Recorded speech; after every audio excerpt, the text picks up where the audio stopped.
no físicamente, al gobernador electo, la administración de la gobernación como tal. Han habido cambios, renunciaron todos los secretarios, Camacho posesionó a su nuevo gabinete, pero además la llegada del gobernador electo deja con claridad mayores fisuras en la relación que existe entre el gobernador y su vicegobernador.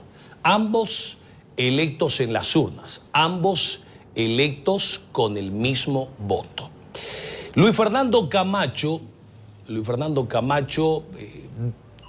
dijo, entre sus primeras declaraciones cuando salía de Chonchocoro, le preguntaron qué mensaje le envía a usted al gobernador en suplencia legal o al vicegobernador. Y dijo, ¿qué mensaje le puedo enviar a ese traidor que salió al masismo? Dijo Luis Fernando Camacho. Fíjese, no terminaba de salir de Chonchocoro y sus primeras palabras fueron para el señor Mario Aguilera. Vamos a escucharlo y luego entramos en un diálogo con el vicegobernador de Santa Cruz que está aquí con nosotros. Que lo acompañó, gobernador, ¿qué le dice a Aguilera? Responder como un varón. Nosotros no vamos a tomar represalias, pero tampoco vamos a permitir que si ha habido algo en la gobernación. ¿Va a iniciar auditorías, gobernador? Totalmente. Eso va a hacer. ¿Su lealtad con Santa Cruz ha costado la detención, gobernador? Despidiéndose. ¿Su lealtad a Santa Cruz ha costado la detención, gobernador? Por lo que compartí tanto tiempo. Gobernador, ¿qué le dice a Mario Aguilera? Gobernador, ¿qué le dice a Mario Aguilera? ¿Qué le dice a Mario Aguilera? No hay mucho que decirle a un traidor, a un hombre que ya me había negociado a los 3 meses con el ministro de Gobierno. ¿Qué le dice, gobernador? Luis Arce, lo único que le puedo decir, Suba. vengador es mi familia. Perdón, Pero ustedes, no terminaba de salir de Chonchocoro y llamó traidor a el vicegobernador Mario Aguilera. Dijo que lo negoció desde el 3er mes de su mandato a el gobierno y al movimiento al socialismo. Anuncia auditorías también.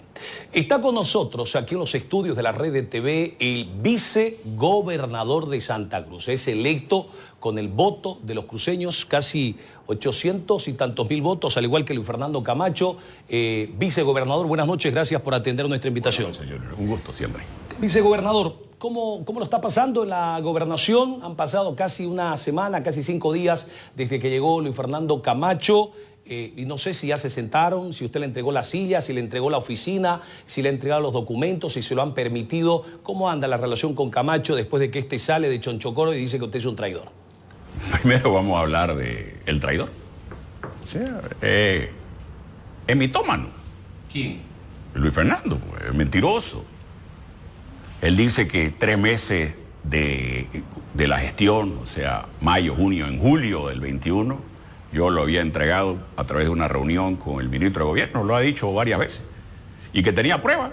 Entonces ha esperado 4 años y medio y no la presenta, la está guardando para mi cumpleaños, que no hay, pues, o sea, listo. Entonces, él miente y al final de cuentas, los traidores son los que le mienten a su amigo o a su pueblo.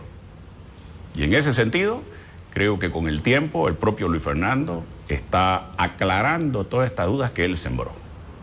Porque en sus últimas declaraciones, él dijo que él sabía de todo esto, con anticipación, con antelación. Entonces, bueno, yo no quiero seguir hablando de estas cosas, yo prefiero hablar de la gestión, de lo que yo hice, de lo que yo encontré, de lo que estoy dejando. Porque al final de cuentas, ahora es responsabilidad del gobernador. En cuanto a su segunda consulta, si le he entregado yo la silla, no hay una entrega de silla, no hay un paso de mando, no es un bastón o una banda. En realidad es una responsabilidad. Y todavía yo no le he presentado mi informe porque el lunes mismo, lunes o martes, me mandó una carta, una instrucción el gobernador al despacho de la vicegobernación, diciendo que quería que en 24 horas yo le presente un informe pormenorizado con respaldos técnicos de la gestión y de toda la secretaría, de las acciones, las direcciones, etc. Pero parece que lo hace en desconocimiento de la normativa, porque los procesos administrativos rezan que para un informe común y corriente hay 7 días, porque hay que construirlo con responsabilidad. No estás entregando una caja de fósforo vacía. Estás entregando la institución política más importante del departamento y la institución política subnacional más importante del país. Entonces, vamos a respetar los procesos y antes de los 7 días, si es un informe sin respaldo técnico, lo va a tener. Porque también ese mismo manual, el procedimiento administrativo del funcionario público, dice que los informes con respaldo técnico tienen hasta 10 días para hacerse. O sea que lo estamos construyendo con cuidado, evitando los errores, ni ortográfico lo va a tener, ¿sí? Porque al final de cuentas, esto es un manifiesto de lo que se ha hecho en 1 año y 7 meses, con una gobernación que encontré en un lecho de muerte, porque ahí estaba la autonomía departamental, y ahora está sentadita esperando a la nueva administración o la retoma de la administración del gobernador electo Luis Fernando Camacho Vaca. Esa era la situación en que yo encontré la gobernación y es otra la que le estamos entregando. Y lo voy a resumir en números sencillos, porque a mí los números me gustan, además no mienten, pues, ¿no? Porque están en los papeles, en los informes, en las cuentas, en la libreta, en los bancos, en todos lados. El 26 de enero del 2024, yo recibí una gobernación o la administración de la gobernación a través de una sentencia que debería respetarse. No lo asumo por voluntad propia. A mí quien me posesiona es Esbonco Matkovic Rivera. ¿Sí? Él me toma mi juramento en la Asamblea Legislativa Departamental. Si él no me toma juramento, yo no asumo como gobernador en ejercicio. Primer escenario que pareciera que se olvidan. ¿Sí? Entonces, ¿qué traidor? Entonces, aquí deberían ser 2, pues no ve. Porque yo asumo una sentencia, pero es Esbonco el que me toma posesión. Cumple con la sentencia. Y si no hubiera sido así, Esbonco hubiera terminado conmigo, fuera de la gobernación, y alguien más se hubiera hecho cargo de la administración. Por ahí a algunos le convenía, ¿no? Pero creo que no es lo que reza el estatuto autonómico. Hemos cumplido con el estatuto y con la sentencia. Y ahora, la sentencia decía claro que cuando él vuelve al territorio, vuelve a tomar sus funciones directamente. O sea, no hemos puesto ningún obstáculo, además estamos tranquilos, porque hemos hecho un buen trabajo. Ahora, en enero del 24, nosotros recibimos la gobernación con un presupuesto limitado, con menos 388 millones bolivianos. Escúcheme bien, pueblo cruceño. En enero 26 de 2024, el presupuesto de 2024 ya le faltaban 388 millones bolivianos. Más 1.309 ítems de contratos eventuales, sin recursos, sin programa y sin proyecto. O sea, contrataste gente a la que solo le ibas a pagar porque no tenía presupuesto para desarrollar ningún programa. Eso es lo que nosotros encontramos. ¿Qué le estamos entregando ahora en el informe que se le va a presentar a Luis Fernando? Estamos dejando un fideicomiso con 5 leyes departamentales para el uso de esos recursos y son 206.35 millones de bolivianos en un fideicomiso, más 10 millones de bolivianos en un convenio para el desarrollo de tendido eléctrico rural. Y además, la oportunidad, si son capaces, ágiles y generan la confianza que hemos generado en 1.7 años, más de 45 millones de ingresos del Tahuichi para el Tahuichi. Entonces, eso es lo que nosotros hemos hecho en números cortos. En personal, Luis Fernando tenía el 21 un presupuesto, un POA anual de alrededor de los 2.400 millones bolivianos, 2.300 millones bolivianos. Nosotros recibimos el 2024 un presupuesto gestionable de alrededor de 1.300 millones, 2.300 millones bolivianos menos lo que se maneja en TGN. Y es imposible cumplir con todas las obligaciones. Entonces, ¿qué hicimos ahí? Lo que se debe hacer con responsabilidad. Si vos no tenés recursos para programas y proyectos, no contraté pues personal eventual. Y redujimos el total de la planilla de contratos de ítem y eventuales de prácticamente 3.000 personas que tenía Luis Fernando en el 2021, 2.900 y pico, menos 1.400. Entonces, ¿a cuánto bajaron? ¿De 3.000 a 2.000, a 1.500 más o menos? Porque 1.500. La diferencia son 1.401 recursos humanos menos, exactamente. Bueno, en el informe van a estar los números exactos, no lo tengo en mente ahora, pero son alrededor de casi 3.000 menos 1.401. Esa es la gobernación que estamos entregando nosotros, pero además con un proceso legislativo responsable que construya oportunidades para salvar nuestra autonomía, pueblo cruceño. Cosa que no se hizo. Y aquí no estoy yo para estar el llanto y lloriqueo y demás cosas. Yo voy a decir las cosas claras, viejo. Yo vengo impulsando el modelo concesionario, un modelo de contrato semejante a lo de la alianza público-privada desde el 2021. Yo lo puse en el plan de gobierno, era jefe de campaña y además candidato a vicegobernador en 2021. ¿Sí? Durante los primeros años era imposible trabajarlo con el gabinete que tenía Luis Fernando. Uno, porque no querían, o dos, porque no lo entendían. Así de sencillo es. Y en 1 año y 7 meses de gestión, no solo conseguimos un modelo concesionario nacional, viabilizamos proyectos carreteros y todo tipo de infraestructura, generación de energía eléctrica sostenible, y etcétera. Infinidad de proyectos que se pueden desarrollar a través de este modelo concesionario. Eso es un cambio cualitativo, que habla de voluntad, que habla de responsabilidad. Vos recibiste una autonomía moribunda, ahí está rosadita esperándolo, fuerte, con recursos en la cacha, no con faltante en la cacha. Entonces, eso habla de la diferencia.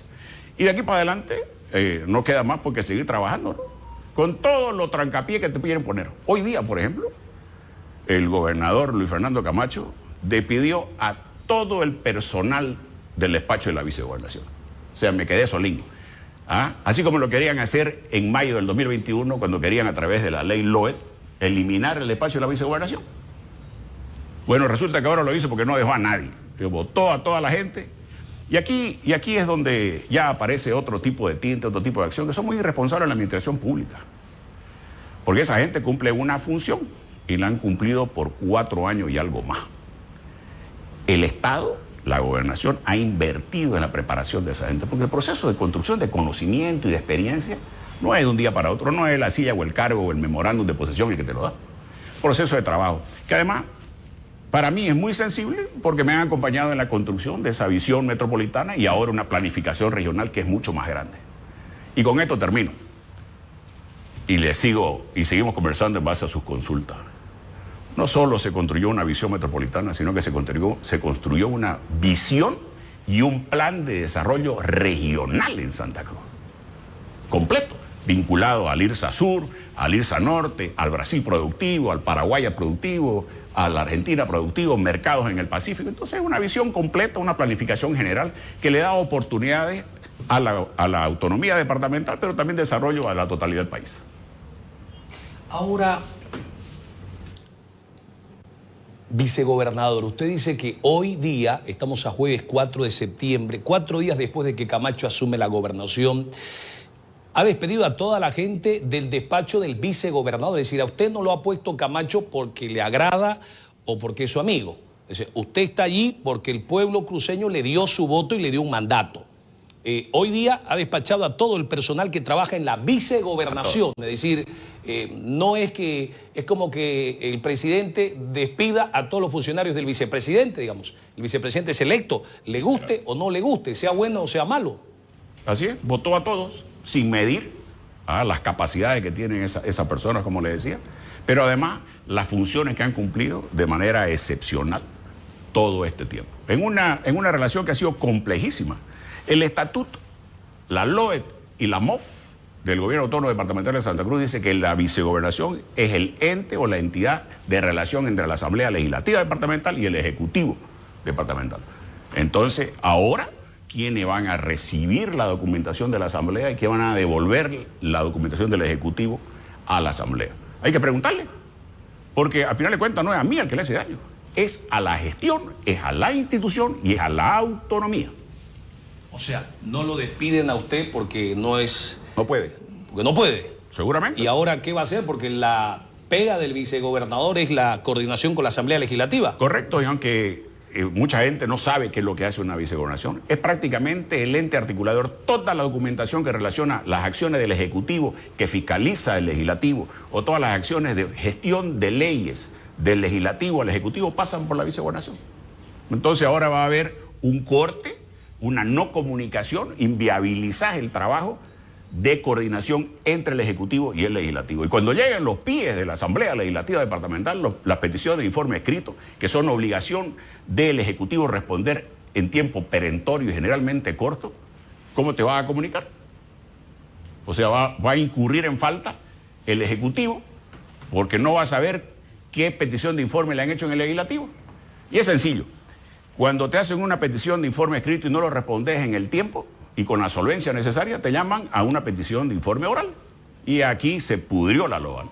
Porque vamos a pasar horas de horas, sesiones de sesiones de la Asamblea, que tiene como obligación fiscalizar las acciones del Ejecutivo, en discusiones en ese escenario que está para legislar, para promover, para ofertarle, para construir nuevo marco legislativo que permita la sustentabilidad financiera de la autonomía departamental de Santa Cruz. Ahora, ¿usted no le ha llamado a Camacho, no le ha mandado una carta, vicegobernador? Porque, bueno, las atribuciones y las competencias de Camacho terminan donde empiezan las competencias y las atribuciones del vicegobernador. Es como que Luis Arce quiere ir a llamar una sesión de asamblea, digamos. O sea, no lo puede hacer. Luis Fernando Camacho no va a poder recibir las peticiones de informe del legislativo al ejecutivo porque no está dentro de sus competencias. Tiene que pasar por la vicegobernación. ¿Usted cree que esto es una vendetta? ¿Cree que Camacho quiere correrlo? ¿Cree que Camacho quiere que usted salga corriendo y se vaya? Puede ser que le interese que yo me retire, ¿sí? Pues esa es una. Dos, puede ser que no entienda lo que son los procesos administrativos dentro de la administración del Ejecutivo en su relación con el Legislativo departamental. Puede ser que, como varios otros documentos que él dice que firmó sin saber, también se le haya construido su nuevo círculo cercano. Porque él dice que no sabía lo que firmaba cuando firmó el decretazo. ¿Ah? Ese mismo entorno incurrió en falta como el proceso que ahora él enfrenta del carro bombero. Y así, lo mismo, y para seguir en la misma línea, ese mismo entorno le generó el caso Notaría, donde él está ahora, es parte del proceso. Estando él secuestrado, su gente, el entorno que ha vuelto, construye este tipo de documentos que solo le hacen daño a la autonomía, a la gobernación y sobre todo a una institución que debe estar totalmente unificada porque la crisis es real para absolutamente todos y la crisis para la autonomía departamental y la gobernación de Santa Cruz es más compleja que para cualquier otro ente autónomo en el departamento de Santa Cruz. Ahora, vicegobernador, ¿qué va a hacer usted? Le pregunto esto porque usted llega, digamos, no necesita que alguien le abra la puerta, pero necesita quien reciba documentación. ¿Usted le va a llamar al gobernador, le va a mandar una carta, no sé, notariada, de repente va y le toca a su puerta y le dice, aquí estoy, ¿cuál es el problema? Porque al final hay que ver cuál es el problema, ¿no? ¿Por qué Camacho está tan enojado con usted? Dice que usted es un traidor, usted dice que presente pruebas. Por favor, ¿sí? Además lo ha dicho abiertamente y de manera avergonzada, ¿no? Mentir para que una verdad quedara. No, esta verdad no es imposible, o sea, no existió. ¿Tá? Además que la institucionalidad y el círculo cercano al gobernador sabe que eso es mentira. Porque él ofreció una fotografía que no existe porque la reunión no la tuve. ¿Tá? Y después todo el proceso que ya todos conocemos y esta novela, saber que cansa de un lado y del otro. Yo al gobernador le respondí una carta pidiéndole que se cumpla con el proceso administrativo para la construcción del informe y la respuesta a la primera nota que le voy a enviar. Y la segunda, le voy a enviar una nota solicitando que me explique cómo va a salvar esta vulneración al Estatuto Autonómico, a la LOE departamental y al Manual de Operación y Funciones del Gobierno Autónomo Departamental de Santa Cruz. Por ahí, él irá a mandar a alguien de su confianza, a alguno de sus amigos o de sus amigas, a que cumpla la recepción de los documentos. Esperemos que si es así, sea alguien capacitado, con el conocimiento de los procesos, de los tiempos y sobre todo que tenga la total apertura a mi observación constante, porque esos documentos yo le pongo la firma y a diferencia de él, yo leo lo que firmo. Ahora, pero gobernador, ¿cómo es eso? ¿Usted está dispuesto a que Camacho le mande a la gente de él, de su confianza, a la gente que él quiera para que trabaje con usted? Es decir, ¿no cree usted que le corresponde? La vicegobernación no tiene su propia partida presupuestaria para que pueda disponer de su gente, de su personal, de sus ítems. Eso debería ser, eso es lo ideal, así lo hemos estado haciendo. ¿Sí? Con toda la diferencia que él ha tenido conmigo y que dice tener, que todo este cuentito, digamos, que viene desde el 2021. Ha tenido una vicegobernación que ha cumplido con sus funciones, con un presupuesto disminuido y escasísimo personal. ¿Tá? Yo no estoy dispuesto a que me mande ignorante o malintencionado a cumplir esas obligaciones. Yo voy a defender al personal que adquirió conocimiento y que además acompañó algo más de 4 años de gestión de la vicegobernación. La primera vicegobernación en la historia del departamento de Santa Cruz. Y ahora se la trata de vulnerar y tumbar de esta manera mañosa y abusivas además, ¿no? Porque esa gente no tiene nada que ver en esta relación tortuosa que él quiere seguir construyendo conmigo, que fui su vicepresidente en el comité por invitación de él, que fui su jefe de campaña nacional cuando nadie quería ser su jefe de campaña nacional. Eso es verdad. Y segundo, que fui su jefe de campaña departamental y le limpió el camino para que él vaya a correr solo contra el MAS. Esa es la verdad, mi trabajo. Y después me invitó a ser vicegobernador y resulta que esa figura le estorba a él o a su mentor, Walter Chávez. Y aquí yo lo voy a decir claramente. Walter Chávez estuvo al lado de Luis Fernando de final del 2019. Nunca fue asesor de campaña, siempre fue asesor de Luis Fernando. Y lo puede decir toda la gente que ha estado en su entorno. Segundo, la intención de Walter Chávez a través de infinidad de exposiciones es destruir el tejido institucional que es la fortaleza de los cruceños y es donde se ha construido el ideal de autonomía y la poca autonomía que tenemos se la esgrime desde esa institucionalidad. Ese es el objetivo. Si él pretende ser una herramienta útil para destruir esta institucionalidad cruceña, es decisión suya. La institucionalidad cruceña también tiene sus herramientas para protegerse. Y además que aquí hay una situación que puede ser el otro escenario y uno, ¿no? Que yo lo he estado pensando. Que está tan incómodo y por ahí no sea solo conmigo o con la institucionalidad o la autonomía cruceña. Por ahí está sentido porque es primera vez que pierde una elección en Santa Cruz. Él conmigo ganó la elección al comité. Ganó la elección en el departamento con más del 50% en la votación nacional. Ganamos la gobernación. Y resulta que ahora él, como responsable y cabeza en las elecciones nacionales, perdió Santa Cruz. Y de una manera demasiado evidente. Entonces puede ser que eso también esté afectando su estabilidad emocional. Vicegobernador, es decir, ¿usted cree, por favor le voy a pedir que esté atento a los sellos, ¿ya? ¿Usted cree, vicegobernador, que puede haberle afectado, porque como usted dice, el gran perdedor aquí, en lo que significa Santa Cruz, es Luis Fernando Camacho? Lo apoyó a Samuel Doria Medina y fíjese usted, Samuel no logró ganar ni con encuestas incluidas, ¿no? Perdió en Santa Cruz el bastión, entre comillas, de Luis Fernando Camacho, políticamente hablando.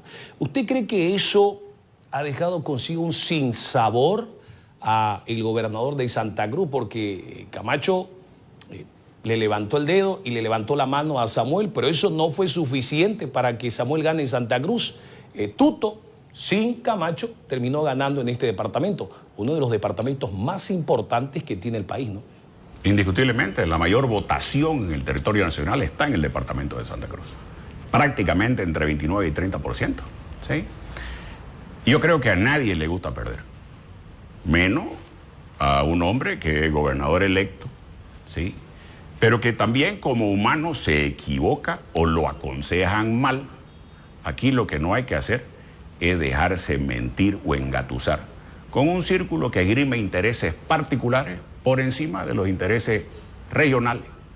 Y sí, creo sinceramente que le ha afectado a Luis Fernando perder en Santa Cruz, un departamento que él asumió como propio con la candidatura de Samuel, donde él hizo listas y listas negras también, donde vetó personas, y ahora resulta que no fueron los resultados que él pretendía entregarle a Samuel. Y esto es algo que con Samuel lo conversamos un par de veces también, porque la institucionalidad cruceña no solo conversó con todos los candidatos, entre ellos obviamente estaba Samuel, también con el vicepresidente Lupo, y analizamos esta situación, y había una lectura equivocada, hemos sido claros en eso, y los resultados lo han confirmado. Ahora, vicegobernador, volviendo un poco hacia atrás, le voy a mostrar, porque usted habla de Walter Chávez. Usted dijo que Walter Chávez es el asesor maligno. Luis Fernando Camacho fue entrevistado por el periódico El Deber hace unos días atrás a su arribo a Santa Cruz y le preguntaron respecto a Walter Chávez. Él dice, a mí, jamás fue mi asesor Walter. No sé cómo le va a caer esto a Walter, ¿no? No sé, dice él, fue a José Carlos Gutiérrez, a no sé quiénes otros por allí, a Samuel, no sé. Pero a mí, dijo, jamás me asesoró personalmente. Pero vamos a verlo y le pregunto luego su opinión, vicegobernador. ¿Asesoró Walter Chávez a Luis Fernando Camacho? Como Luis Fernando Camacho no. A varias personas del partido sí. ¿A quiénes? Le dio a José Carlos Gutiérrez, le dio asesoría a Richard Rivera, le dio asesoría a varios. A ver, es un asesor cualquiera. Y yo lo digo no por quemarlo a ellos o decirlo, pero es un asesor cualquiera. Ha sido asesor del MIR, asesor de Óscar Ortiz, ha sido asesor de Samuel Doria Medina, ha sido asesor de la época del MNR. O sea... ¿No era incoherente no negociar con el MAS, pero contratar a su asesor de estos 20 años? Es que yo no lo contraté. Y decían que estaba contratado en la gobernación y nunca pudieron demostrar que existía un solo ítem que se le pueda pagar. Eso no existió. ¿Y no fue un error? ¿Permitir que lo haya contratado otro? No, porque cada uno tiene que asumir su responsabilidad. Yo no le puedo decir por qué lo traes a este o a este otro si Walter Chávez repartía clases en la UPSA y la gente pagaba por ir a verlo. ¿Cuál es la diferencia? Con su opinión dice, bueno, yo no sé de verdad quienes lo conocemos a Walter qué va a opinar, ¿no? Hace mucho que no hablo con él. Pero me recuerdo que lo negó Álvaro García Linera hace unos años atrás, será unos 10 años. Y bueno, hasta allí llegó, ¿no? Camacho lo ha vuelto a negar, igual que Linera, y dijo, es un asesor cualquiera. ¿Cuál es su opinión, vicegobernador? ¿Camacho le miente a los cruceños? ¿Camacho le miente al país? Porque dice, yo, nada que ver. Pero es por demás evidente, o sea, este es un secreto a voces. O sea, no solo secreto, hay imágenes, reuniones, casas, asesoría. Le hace recuerdo a Luis Fernando cuando él decía, viene el angelito. Ese es Walter Chávez, Luis Fernando.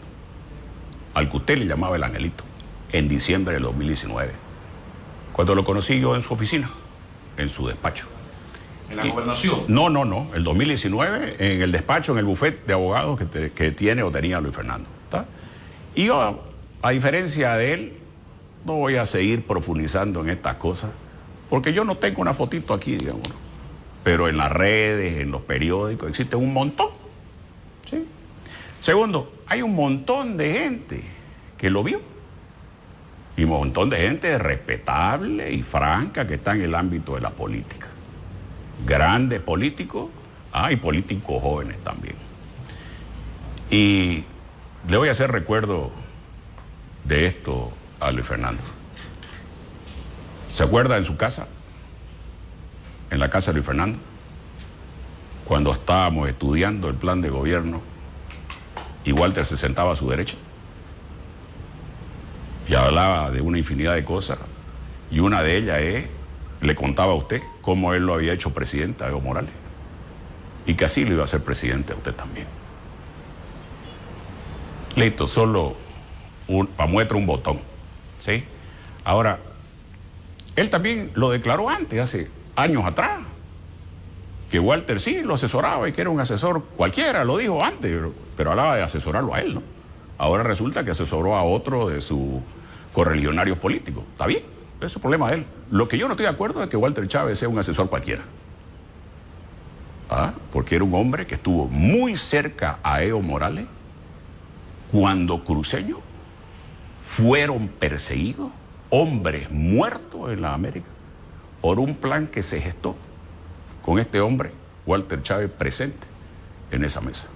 Entonces uno no invita al adversario ni al enemigo dentro de casa.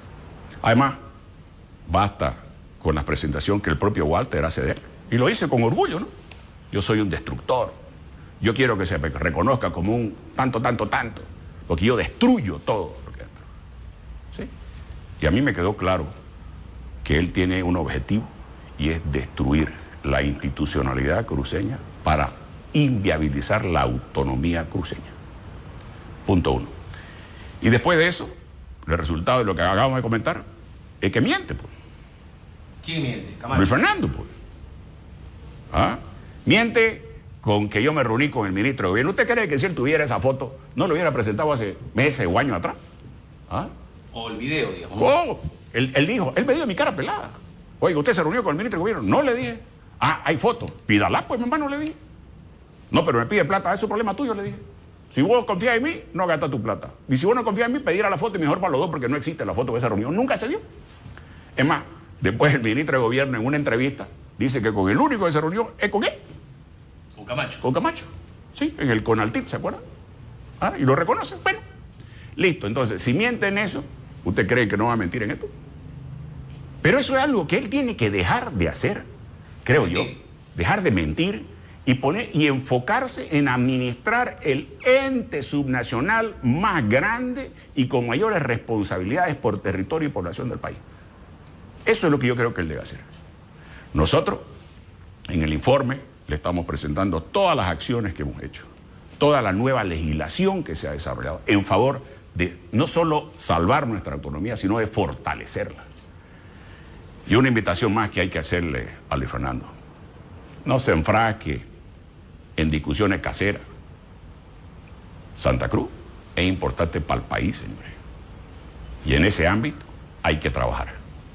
Hay que tener la altura suficiente para dejar todas estas mentiras atrás y trabajar. Los cruceños lo demandan.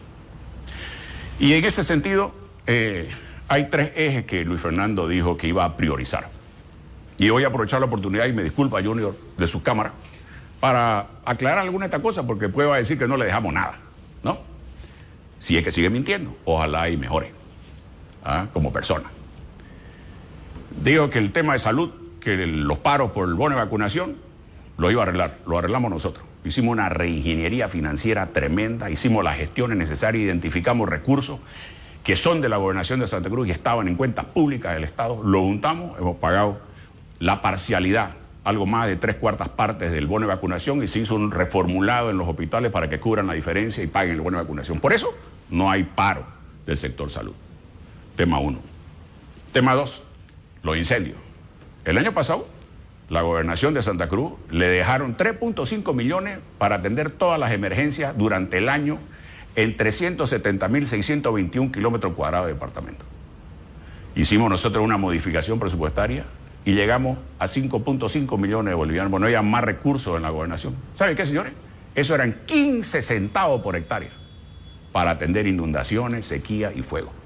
Este año, que comenzamos a trabajarlo desde el principio, cuando nosotros hemos entregado la gobernación, se había reducido en 96% los fuegos el año pasado. Segundo tema, que lo hemos dejado controlado, no perfecto, porque lo ideal hubiera sido que no haya ningún tipo de incendio.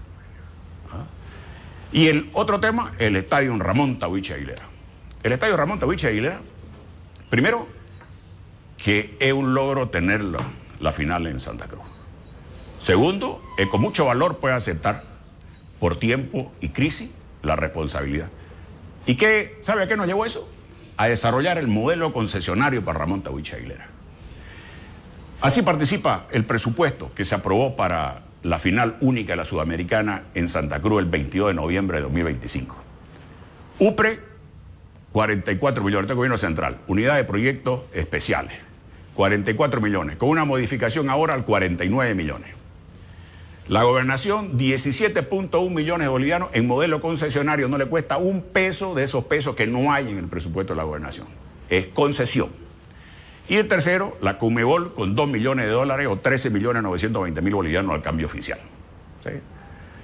Durante todo el proceso que ha avanzado el Tahuichi, los desembolsos de UPRE están ahí, por eso ven ustedes las obras que se han hecho y sigue avanzando el Tahuichi.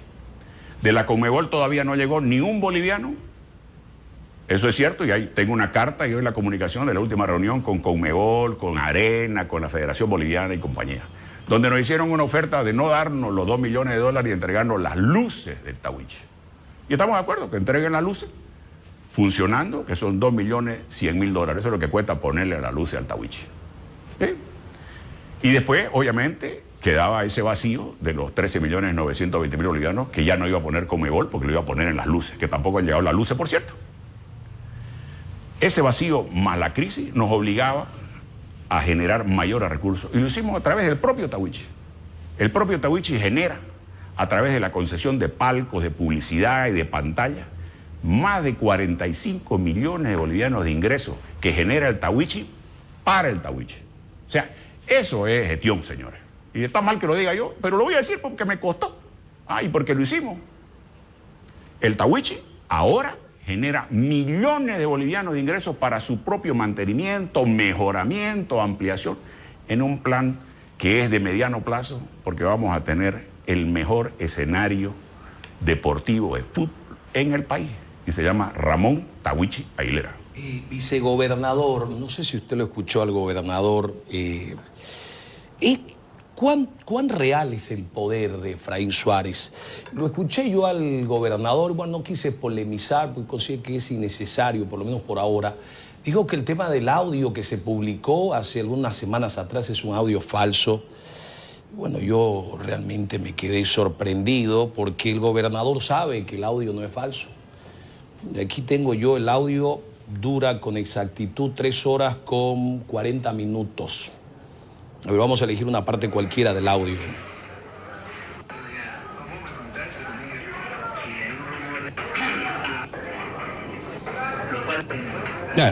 Dura 3 horas 40 minutos el audio que tengo de Camacho. Aquí está, el que quiera verlo. ¿Cuán real es el poder? 3 horas con 40 minutos. ¿Quién lo grabó? Ya no lo sé.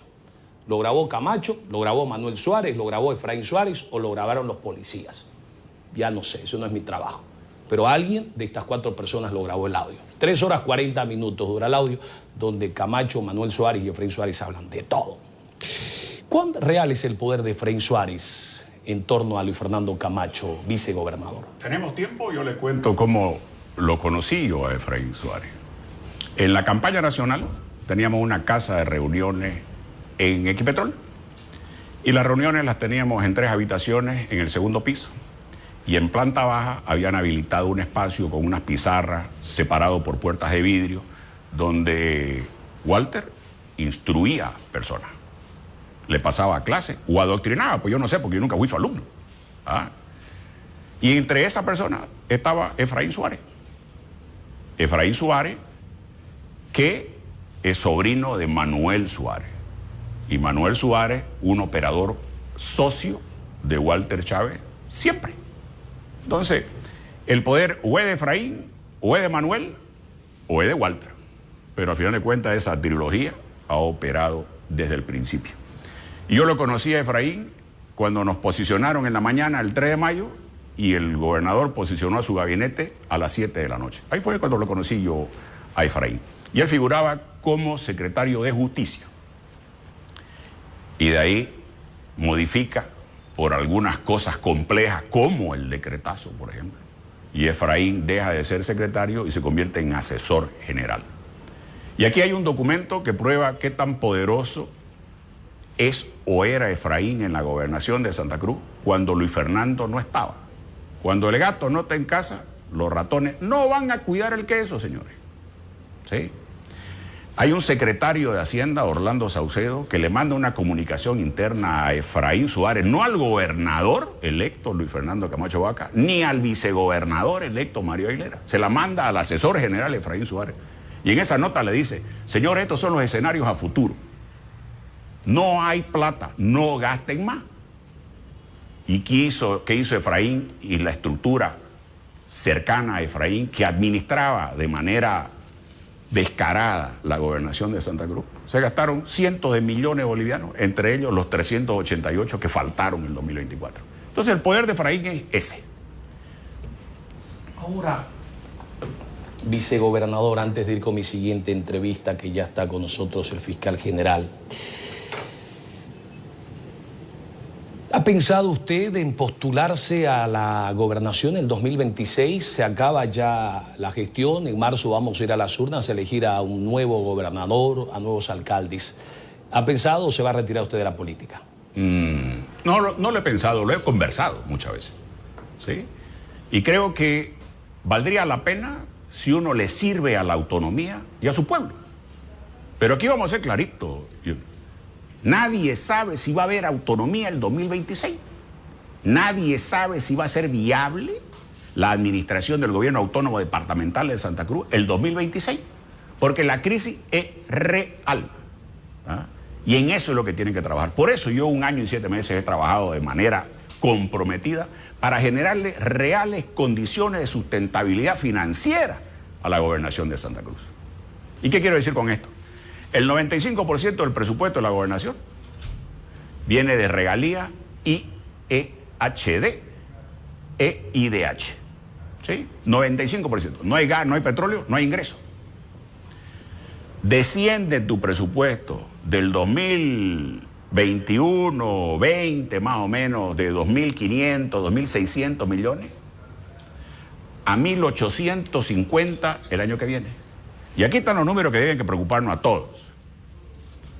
De esos 1.800 y pico que son lo que va a tener como presupuesto la gobernación el año que viene, 1.000 o 1.050 administra el gobierno a través de los recursos TGN. 300 queda para que administre la gobernación. No, son 1.850 menos 1.000 te quedan 800, 850. Hay que pagar prediario, No, salud. paremos ahí, Junior. De ese presupuesto ya se debe contemplar que nunca llega a la totalidad. Siempre te llega menos 20%, menos 20% son 160 millones, 200 millones menos. Entonces, ¿qué hace pues la gobernación de Santa Cruz, 600 millones o 700 millones bolivianos? Para sueldo. Si solo, ni para sueldo alcanza. ¿Por qué?